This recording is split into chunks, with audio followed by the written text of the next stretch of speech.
അസ്സലാമു അലൈക്കും. നാം എല്ലാവരും ആഗ്രഹിക്കുന്ന ഒരു കാര്യമാണ് നമ്മുടെ ജീവിതത്തിൽ നല്ല ഐശ്വര്യം ഉണ്ടാവണമെന്ന്. ഇന്നത്തെ വീഡിയോയിൽ പരിചയപ്പെടുത്തുന്നത് അള്ളാഹുവിന്റെ പരിശുദ്ധ അസ്മാൽ ഹുസ്നയിലെ ഒരു ദിക്റിനെ കുറിച്ചിട്ടാണ്. ഈ ദിക്ർ പതിവാക്കി വന്നാൽ നമ്മുടെ ജീവിതത്തിൽ എല്ലാ കാര്യങ്ങളിലും നല്ല ഐശ്വര്യം അള്ളാഹു നൽകുന്നതാണ്. അള്ളാഹുവിന്റെ മനോഹര നാമങ്ങളിൽ അവന്റെ കഴിവിനെ വിളിച്ചറിയിക്കുന്ന ഒരു നാമമാണ് ഈ ദിക്ർ. നമുക്ക് ആർക്കും സ്വയം നാം ഐശ്വര്യം ലഭിക്കുന്നില്ല. അള്ളാഹു ആണ് നമുക്ക് ഐശ്വര്യം, സമ്പത്തും നമുക്ക് വേണ്ടതൊക്കെ നൽകുന്നവൻ. അതുകൊണ്ട് തന്നെ നമുക്ക് വേണ്ട എല്ലാ കാര്യങ്ങളും ചോദിക്കേണ്ടത് അള്ളാഹുവിനോടാണ്. അസ്മാൽ ഹുസ്നയിലെ ഓരോ നാമങ്ങളെ കുറിച്ച് പറഞ്ഞാലും അതിന്റെ നേട്ടങ്ങൾ ഒരിക്കലും അവസാനിക്കുകയില്ല. അത്രയും നേട്ടങ്ങൾ അടങ്ങുന്ന 99 നാമങ്ങളാണ് അസ്മാൽ ഹുസ്ന. പരിശുദ്ധ ലൈലത്തുൽ ഖദറിന്റെ രാത്രിയിലാണ് നാം എല്ലാവരും ഉള്ളത്. അതുകൊണ്ട് തന്നെ നമ്മുടെ ദുആക്ക് വളരെ വേഗത്തിൽ ഉത്തരം രാവായത് കൊണ്ട് തന്നെ ഈ രാത്രി നന്നായിട്ട് ഉപയോഗപ്പെടുത്തുക. നമ്മുടെ ആവശ്യങ്ങൾ, നമ്മുടെ എല്ലാ കാര്യങ്ങളും അള്ളാഹുവിനോട് മനസ്സ് തുറന്ന് പറഞ്ഞാൽ തന്നെ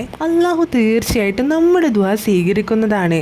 മഹാന്മാർ പറഞ്ഞിട്ടുള്ള ദുആക്ക് ഉത്തരം കിട്ടുന്ന വളരെ പ്രധാനപ്പെട്ട രാവാണ് ലൈലത്തുൽ ഖദർ. 1000 മാസത്തിനേക്കാൾ ശ്രേഷ്ഠതയുള്ള ഈ രാവിൽ നമുക്ക് ചൊല്ലാൻ പറ്റുന്ന ഒരു ദിക്റിനെ കുറിച്ചിട്ട് പറയാം. പരിശുദ്ധ അസ്മാൽ ഹുസ്നയിലെ 90ാമത്തെ നാമമായിട്ടുള്ള യാ മുഅ്നി യാ അല്ലാ, യാ മുഅ്നി യാ അല്ലാ എന്ന നാമത്തിന്റെ അർത്ഥം ഐശ്വര്യം നൽകുന്നവനെ എന്നാണ്. അർത്ഥം ചിന്തിച്ചുകൊണ്ട് മനസ്സറിഞ്ഞുകൊണ്ട് അള്ളാഹുവിനോട് യാ മുഅ്നി യാ അല്ലാ എന്ന് പറഞ്ഞുകൊണ്ട് ദുആ ചെയ്താൽ നമ്മുടെ എല്ലാ കാര്യങ്ങളിലും അള്ളാഹു നല്ല ഐശ്വര്യവും സന്തോഷവും നൽകുന്നതാണ്. യാ മുഅ്നി യാ അല്ലാ എന്ന ഈ പരിശുദ്ധ നാമം നാം പതിവാക്കേണ്ടത് രാത്രി സമയങ്ങളിലാണ്. രാത്രി സമയങ്ങളിൽ ഈ നാമം നമുക്ക് കഴിയുന്നത്ര എണ്ണം ചൊല്ലുന്നത് പതിവാക്കുക.